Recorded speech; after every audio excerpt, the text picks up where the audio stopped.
What's up, cool cats and kittens? It is Uncle Matt here. Saturday night. We're going to go live for a little bit, talk about what's been going on lately. I'm watching the Manchester United game from earlier today since I had to work all day. I was tired. I was about to fall asleep in the first half. And conveniently enough, Manchester United did something to wake me up at the start of the second half.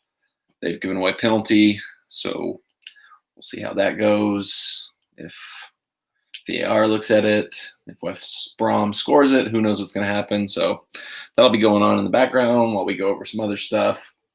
I don't think I'm giving that one if I'm a referee, but it's probably why I just referee youth level soccer and not the Premier League. Let me get another look at that. The Cruyff. There's nothing there for me. Let's see what VAR says on that, though. It's already more interesting than anything that happened in the first half of this game, so that's good. Well, the referee's going to go have a look at it himself. You rarely ever see this in the Premier League. They usually just go with whatever VAR tells them, so that's interesting. All right, so while that's going on, here's what I want to hit in this video. Looking back, we went last night to Nissan Stadium for the Nashville SC Inter Miami MLS Cup playoff match.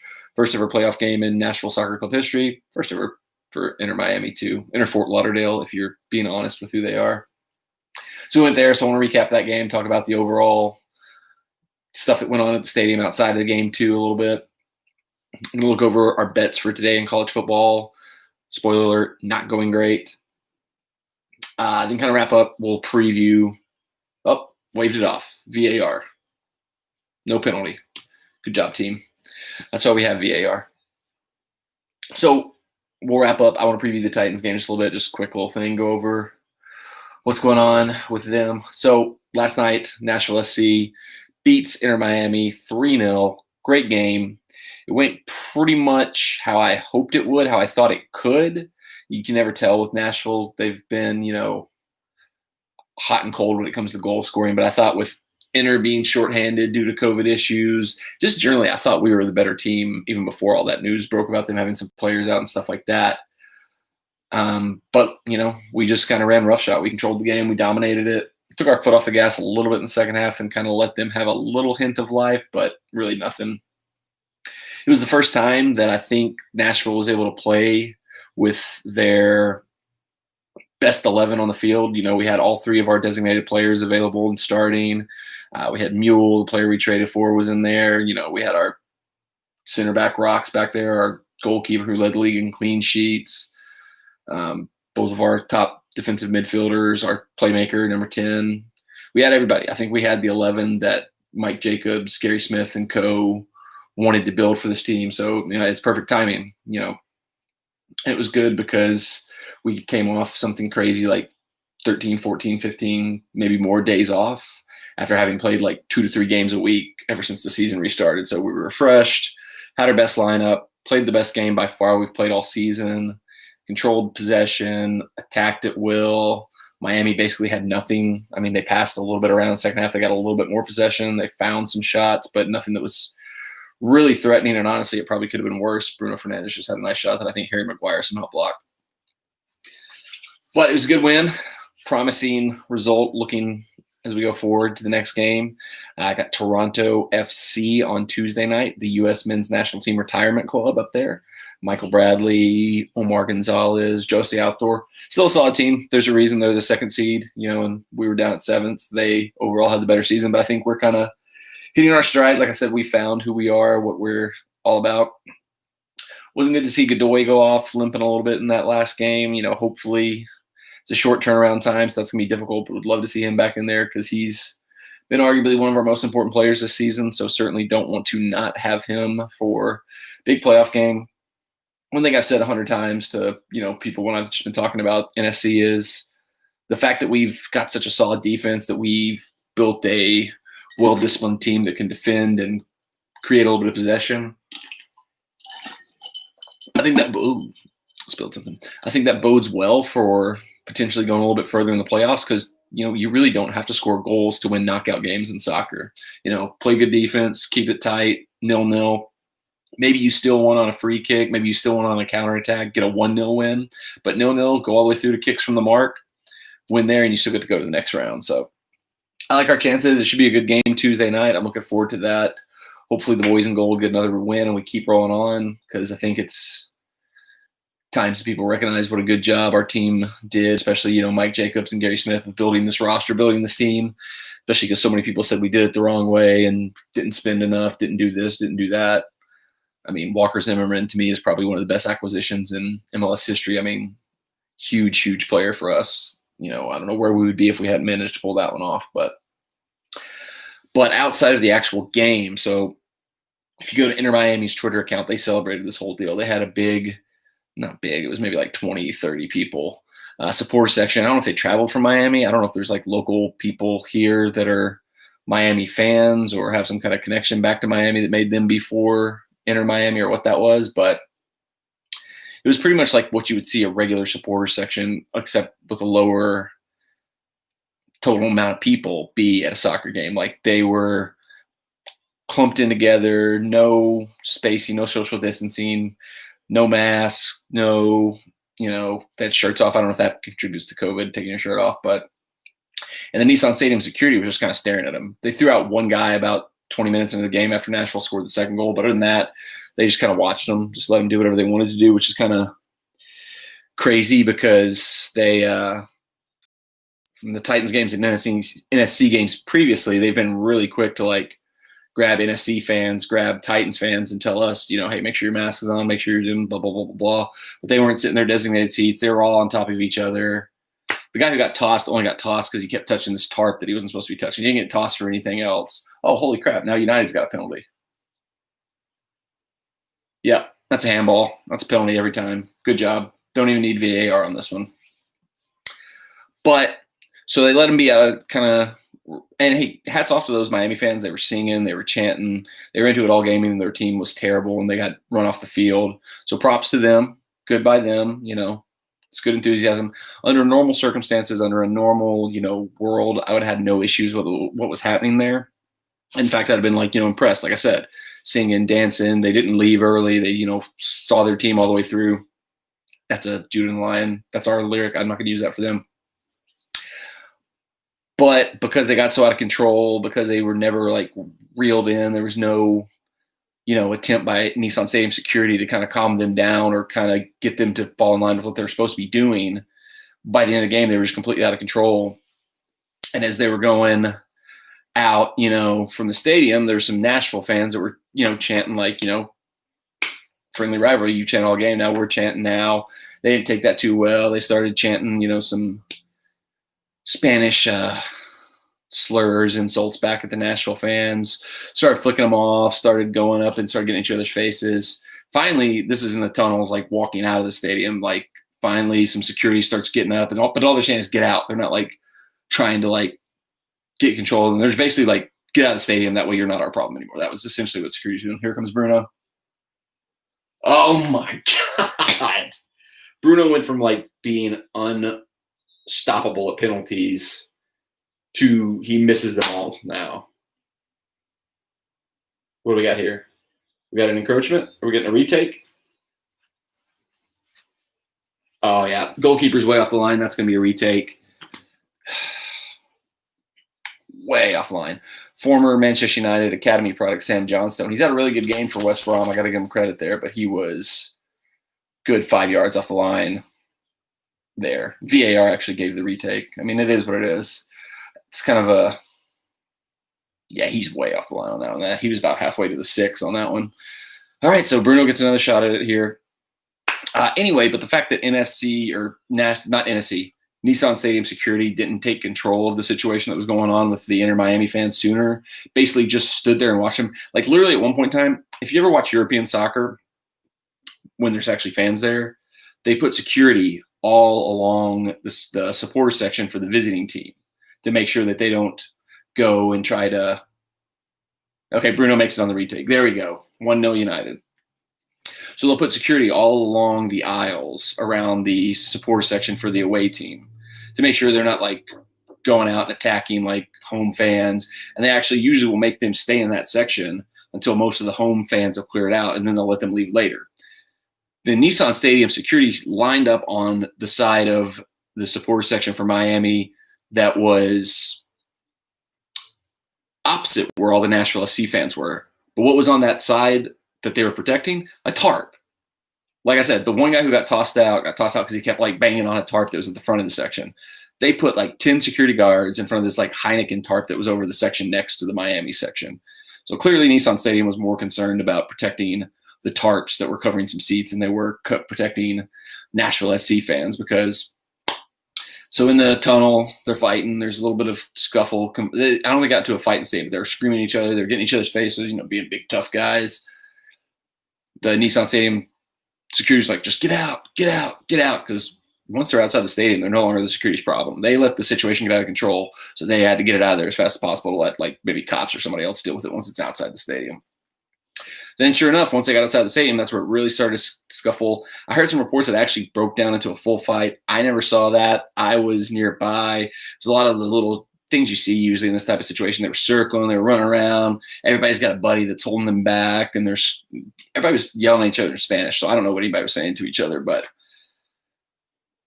really got out of control. And I completely blame Nissan Stadium security. I don't really I'm not even really mad at the Miami fans. I mean, Nissan Stadium security let them kind of get out of hand, get out of control from the get-go. If they'd reeled them in earlier, made them do what they were supposed to be doing inside the stadium, a lot of that wouldn't happen. It wouldn't have had Nashville SC fans that had been sick of hearing them all game. You wouldn't have had all this stuff happening. So Nissan Stadium really dropped the ball on that one. I kind of can't blame them. I think the stadium overall really cut back on staffing. I mean, they had like 2 concession stands open in the whole place. Just can't blame them. There's only 3,000 people there, so I'm sure they were just having to cut staff because there weren't a lot of people there to spend money. But probably hurt the security that they didn't have enough bodies there to really do anything. So got out of control. Cops pulled up on the little ATV as it was really starting to break down in the parking lot. Don't really know what the final result was. I was vlogging the whole time I was there. I'm making a vlog from the game, so I got some footage of the stuff that was happening, what I could see of it. So that'll be in the vlog. That's probably coming out Monday if I have time to edit it before then, which I'm going to have to because I don't think I have anything else ready to go for Monday. So if you want to see more of that, you want to see some of what else happened at the game beyond just that stuff, vlog's coming Monday with the full game day vlog. But outside of that kind of off the field bull crap that was going on, great experience. Really glad to have gotten to go to these last few Nashville SC games since the stadium reopened to fans. It was a really awesome experience. Obviously, nothing compared to that Atlanta game back in February. What a day that was. Holy cow. But, it was nice nonetheless to be able to cheer on the boys in gold in a playoff game, be there for the first ever MLS playoff game for Nashville. That's, something that whatever a weird day it was only 3,000 people there in the circumstances. It's something to be able to always look back on, So that was cool in that regard. Looking forward to the game Tuesday against Toronto FC. 5 o'clock, early kickoff. I've been complaining about how late the kickoffs have been for Nashville. And so finally somebody listened to me. It's going to be a 5 o'clock kickoff on Tuesday. That's nice. I can deal with that. It is kind of weird, though. Toronto's the home team because they're the higher seed, but it's being played in Hartford, Connecticut because Canada, the restrictions of travel right now, the Canadian teams are having to find places to play inside of the United States because they can't travel back and forth from Canada to here. So Toronto's hosting a home game in Hartford, Connecticut.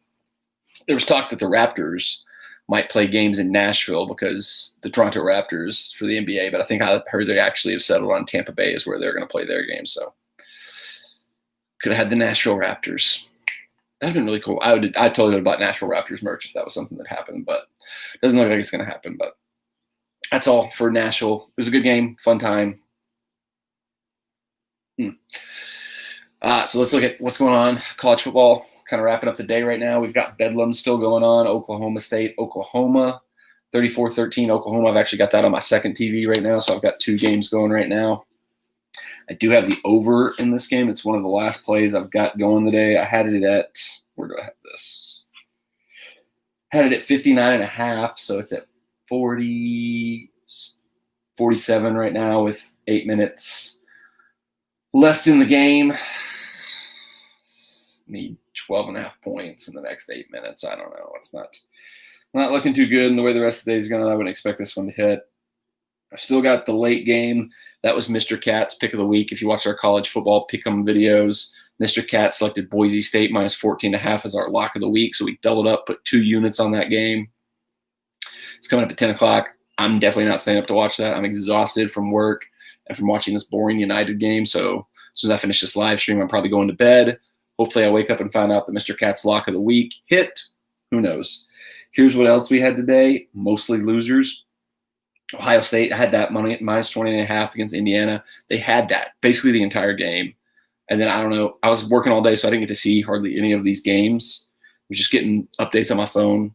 Ohio State, comfortable in the lead, has the cover all day long. And then fourth quarter, just I guess they gave up. They didn't care anymore. They knew that Indiana didn't have enough time to come all the way back. I don't know. Who knows what actually happened in that game. But Ohio State blew it. Same thing. Cincinnati, they went down early. They came back. I had them at minus 5.5. I also had them at minus 4.5 in a parlay that I put together. Started slow. They came back. They had the lead comfortably, comfortable. End up UCF scores a late touchdown to come within 3. And I don't know what happened at this point in time. Because once again, I'm just getting the notifications on my phone. And then I see this goes final. Cincinnati only won by 3. Blows up the parlay. Blows up the single bet.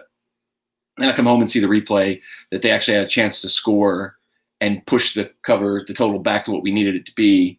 And their running back basically went down on the 1 yard line to make sure they could run out the clock and not give the ball back to UCF. Probably the right decision to make in terms of securing the win for them, but screwed over me and probably everybody else that had Cincinnati and any type of point spread on that game. So that was another loser. Oregon minus 13.5. I knew at some point in time they would have a game where they just didn't play well. I didn't expect it to be today because UCLA absolutely stinks. I don't know if there's like a little Chip Kelly coming back against his former team. He got his new team, UCLA, up for it more. I don't know. That one sucks. The good thing about today is I was on the right winner. They just didn't get the points they needed to get me the wins for the most part today. I didn't have where I bet them and then they lost by 30. So my mind was in the right place. Just the teams didn't deliver. So blame the teams. And these are the Cats picks, actually. These aren't my picks. Let me tell you who had these. Ohio State, that was Mr. Cat's pick. Not great. Oregon was a Toby pick. Thanks, Toby. Cincinnati was Larry. All the Cats let me down. And then Oli had picked Texas, but that game got canceled. But before it got canceled, I had vetoed that out and added the Oklahoma over, which is not looking great right now. So we might be 0-5 on our picks from the college football Catterday video. Not great for the future of that. I'm still going to do it because I have fun playing with the Cats, and it's probably more entertaining than anything else I could do.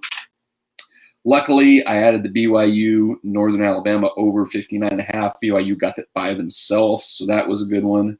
The UT Spread the Love promo on FanDuel, it finished with UT at, I don't know if you know what that is. They do this deal where if so many people bet a game, they'll keep upping the spread and upping the spread and upping the spread and upping the spread as long as people keep betting it. Today, they did it for Vandy a couple weeks ago. It got up to like Vandy plus 80, so it was easy money. This time it was UT. I think it finished at like UT plus 115. So, and it was at minus 110, and it was a max bet 50. So you can bet $50, basically automatically win 45. Holy crap, West Brom just hit a screamer and almost scored. Whew, saved by the woodwork. So UT lost by 17, I think was the final score, but as long as I didn't lose by 115, we were good. So that was an easy 4.5 units added right there, or 45 for whatever, $50 bet, made 45. So that was easy. That probably saves us today, covers a lot of the losses we had, and keeps us pretty much close to even on that one. So thank you to that. Like I said, I threw together a random parlay because there was like a boosted offer on, I think, DraftKings that I threw together. So I had Coastal Carolina, Cincinnati, and the over in NC State Liberty. I also had that one. That's another loser. I don't know what happened in that game. Literally everybody that I usually look at to see what they picked took NC State Liberty over 66. Seemed like a huge number. But everybody said 2 teams have decent offenses and absolutely zero defense. Going to run down the field, score. It was like 0-0 at the end of the first quarter. Knew it was a loser. Knew it was dead.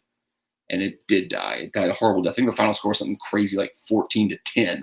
24 points in a game where the total was 66. What a fart of a pick that was. It was a terrible, terrible day. But that stupid UT prop really bailed us out. So where are we at? Let me look at this. Let's see where we're at. Okay, Oklahoma just scored a touchdown. That's good news. This over might still be possible for us there. That would be great. All right, so we are 1, 2, 3, 4, 5.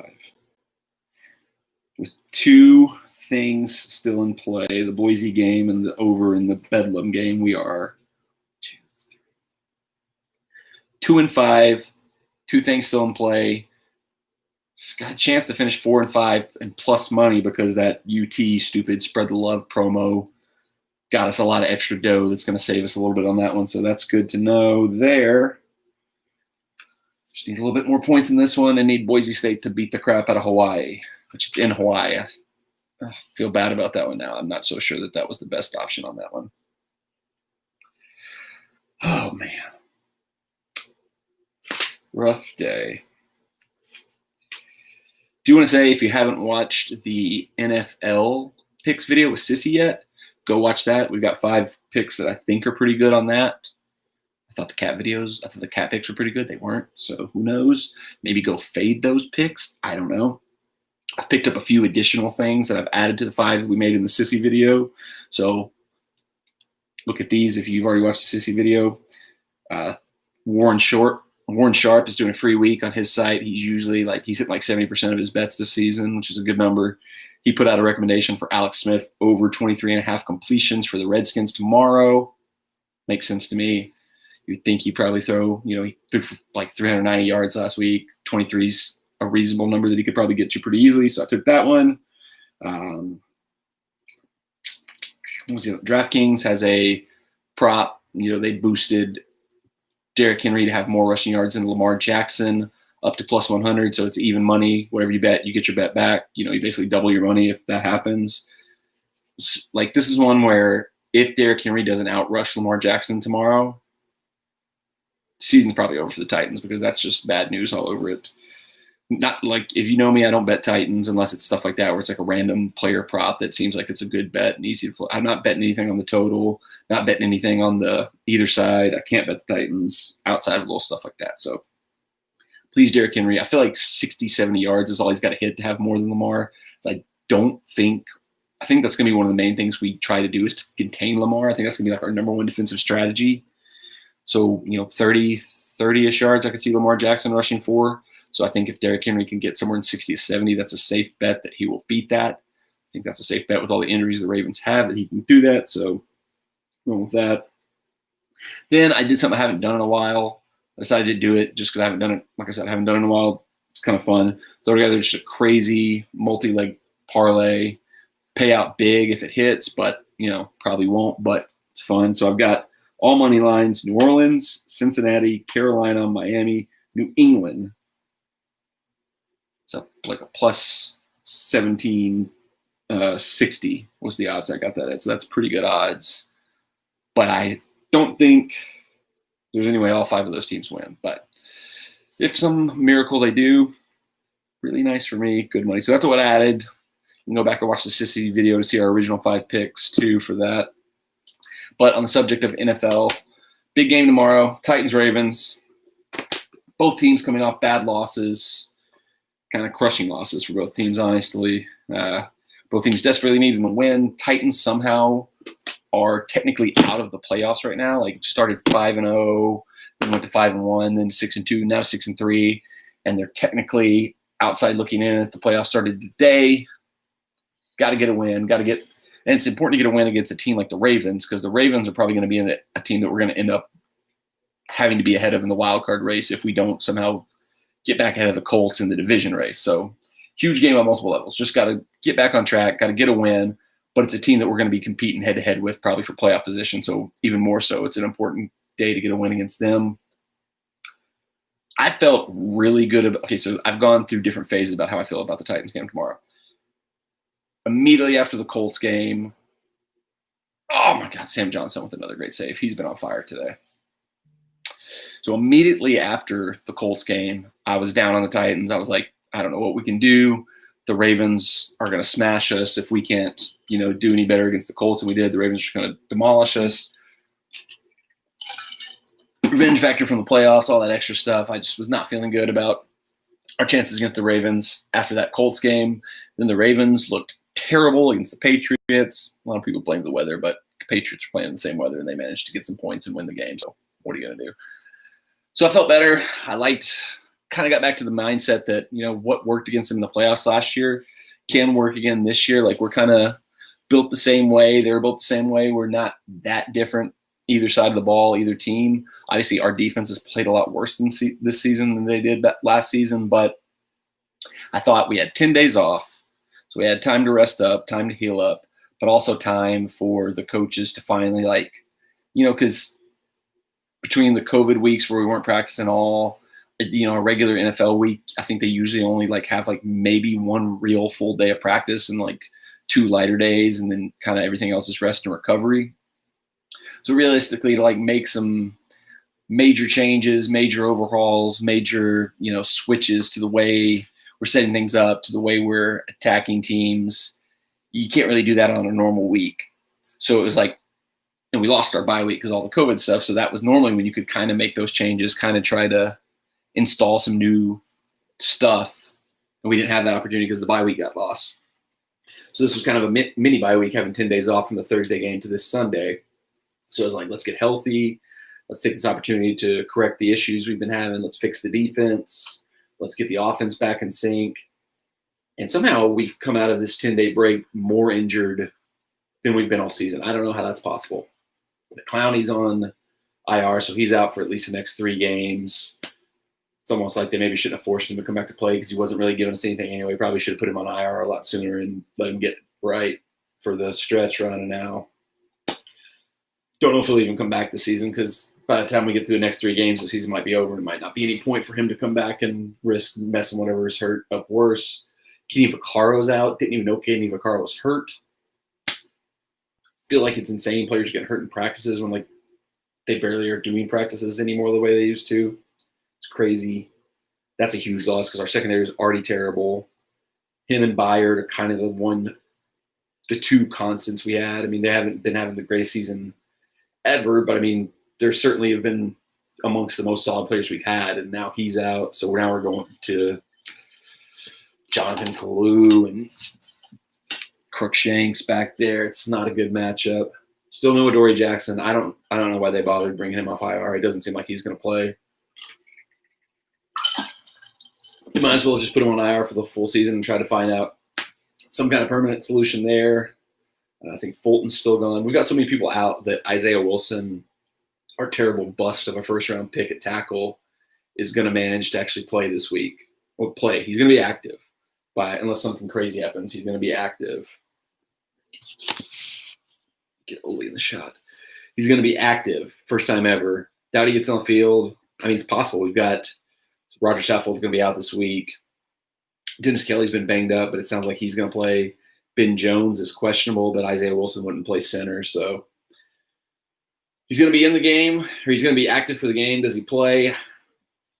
I mean, probably, because somebody's going to get hurt. There's no way we get through without at least one play where an offensive lineman has to come off for a snap or 2.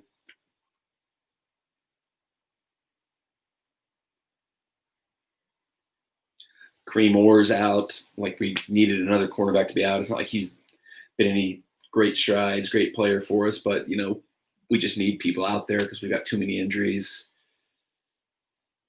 Desmond King, maybe he can really turn it up. Maybe he gets involved in special teams this week now that he's had that extra time with practice the last week or so. He's kind of maybe gotten fully integrated after kind of having to get thrown into the fire his first couple weeks with the team after the trade. Oh, should have shot at yourself, Fred. But so I went from feeling really bad after the Colts game, feeling better after seeing the Ravens get beat by the Patriots, to Thursday, Friday this week, once starting to see all the injuries and the reports about who was in and who was out, kind of going back down the drain. But honestly, I have no idea what's going to happen. Like I said, I think we kind of can still match up and exploit the things we exploited in the playoffs against them last year. I think, Lamar is not the type of quarterback that's going to pick us apart the way Philip Rivers did when we just set off the receivers too much. He's not as quick to make reads and find the open players as, the veteran savvy player like Philip Rivers is. We limit Hollywood Brown, just don't give him the big play. We keep Lamar in the pocket, don't let him break out and run. The matchups favor us there. They've got a lot of injuries on defense, which opens up the game for Derrick Henry to really get going. It's, his time of year. It's Tractorcito season where he usually hits his stride. I mean, he's quietly had a really good start to the season. I mean, he's like, second or first in the league in rushing right now. I think he's only been under 100 like twice, like 2 games maybe.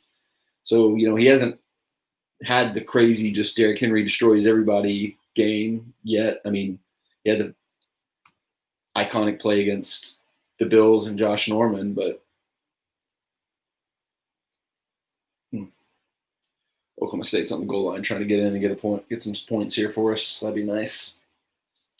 But yeah, he hasn't had just like the monster game, but he's been productive. There's been a lot of people who said we need to feed him the ball more. We need to get him the ball more. I think that's probably true, but I also think we need to be more strategic about how we do it, because I think we're being one of the reasons he hasn't really hit the big numbers. One of the reasons we've had to go away from him a little bit in some of these games is I don't think we've been strategic about when we get him the ball. We're too predictable. 2nd and 10, it's like 90% we're probably going to run the ball. That's not good, because if I know that, guess what? The defensive coordinator probably knows that. So just get more creative about when we run, when we choose to use him, how we choose to use him. And I think that can work. 25, 30 carries a game. That's definitely something we should be looking for from him, but we have to find the spots to do it. It can't just be doing it to do it, And I think at certain points in time, that's become what we've done with him, where it's just like, oh, we got to feed Derrick Henry, and then we get ourselves into, 3rd and long, and we're 3 and out, and we give the ball up. We got to extend drives. That's another way we're going to get him more carries. Is if the drives are going longer, there's more opportunities to get him carries. And I think by not distributing the run pass opportunities as well as we could have, that's put us in some tough spots where we haven't extended drives the way we should have. So I'm all for him getting more carries, but I think there has to be some more strategic ways we utilize him to make that happen, if that makes sense. Which, hopefully, we've had 10 days for Arthur Smith and co to kind of smooth things out, figure out why the offense has kind of lost a little bit of steam and kind of clean that up. Well, hopefully we have. We've had 10 days. They played primetime on Sunday night, so that's another thing that kind of goes in our favor. They've got a lot of injuries too. Both teams are beat up. It's a matchup of teams that are honestly looking at each other. It's almost like the Spider-Man meme, we're all injured. You're all injured. We're not playing as well as we thought we were. You're not playing as well as we thought we are. So realistically, anything could happen. I don't think they're not having any fans, so I don't think there's going to be any type of home field advantage or anything in that regard. I can't pick the game, though. I have no idea what's going to happen. It could go either way. If I was going to pick anything on the game, I might pick the over, but I'm not going to pick that because I don't bet on the Titans. But, yeah, both teams are going to struggle on defense just because they've got so many injuries, and the Titans' defense was bad to begin with. So it's a good chance. I think the over's something like 48, 49. So, I mean, that's not a high number to hit.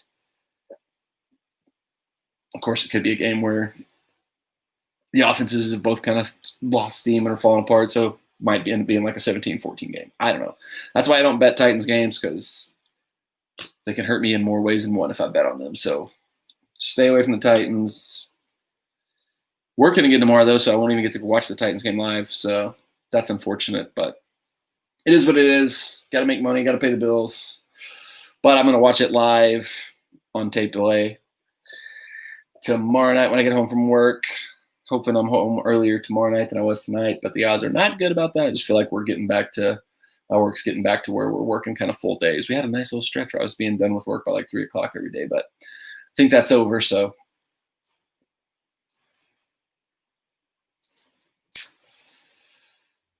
I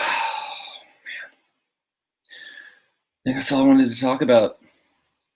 I'm just going to hang out, watch the rest of this United game.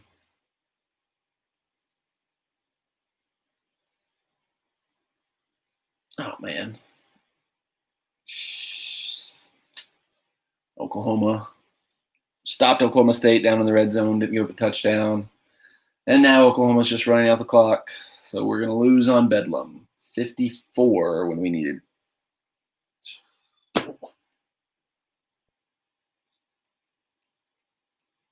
So that drops us to 2-6 for the day. With Mr. Catlock of the day, Boise State being the only game we got left on the board. Not great, Bob. Jesus. United got about 15 minutes left to hold on to a 1-0 lead against mighty West Brom. I hate sports. I hate it. I hate it. I hate it. I hate it. All right, here's what we're going to do. I'm going to watch the last of this United game off the stream because I might fall asleep sitting here watching it, and then you just have a live stream of me sleeping. Then I'm going to go to bed because I can't stay up for this Boise-Hawaii game, even though it's the Mr. Cat lock of the week. Maybe that'll help. Maybe that'll send some vibes, some mojo that way that I'm not paying attention to it. I don't know.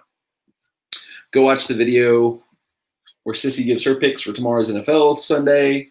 She is a real-life New York City handicapper. She went 3-2 last week on her first week picking with us, so she's a winning record so far. Hopefully she can continue that tomorrow, because I certainly need her to bail me out after this struggling day. Hey, Lone Star Crew's up. What's up, guys? How y'all? Lone Star Crew. They do a lot of the spicy food challenges. A lot more than I would do. I did that one packy chip challenge, and that almost killed me. So I don't know when the next time I'm going to do something like that will be. I got a cousin? He's not my cousin. My brother-in-law has been begging me to eat a Carolina Reaper. And after I ate that packy chip, he's like, okay, well, now you can eat a Carolina Reaper. Might have to do it eventually, but I don't think I'm going to do it anytime soon. I don't think I've recovered from the packy chip yet, but good to see Lone Star Crew in the chat. Make sure you're subscribed to their channel, especially if you like seeing if you want to see more stuff, me eating that chip and almost dying, that's somebody worth checking out. So check them out. Thank y'all for the support, for jumping into the channel and watching the chat. I'm tired though. I got to go to bed. I'm going to go ahead and give a score prediction. Here's what it is. I don't like it. Ravens 27, Titans 24. I hate it. I hate it.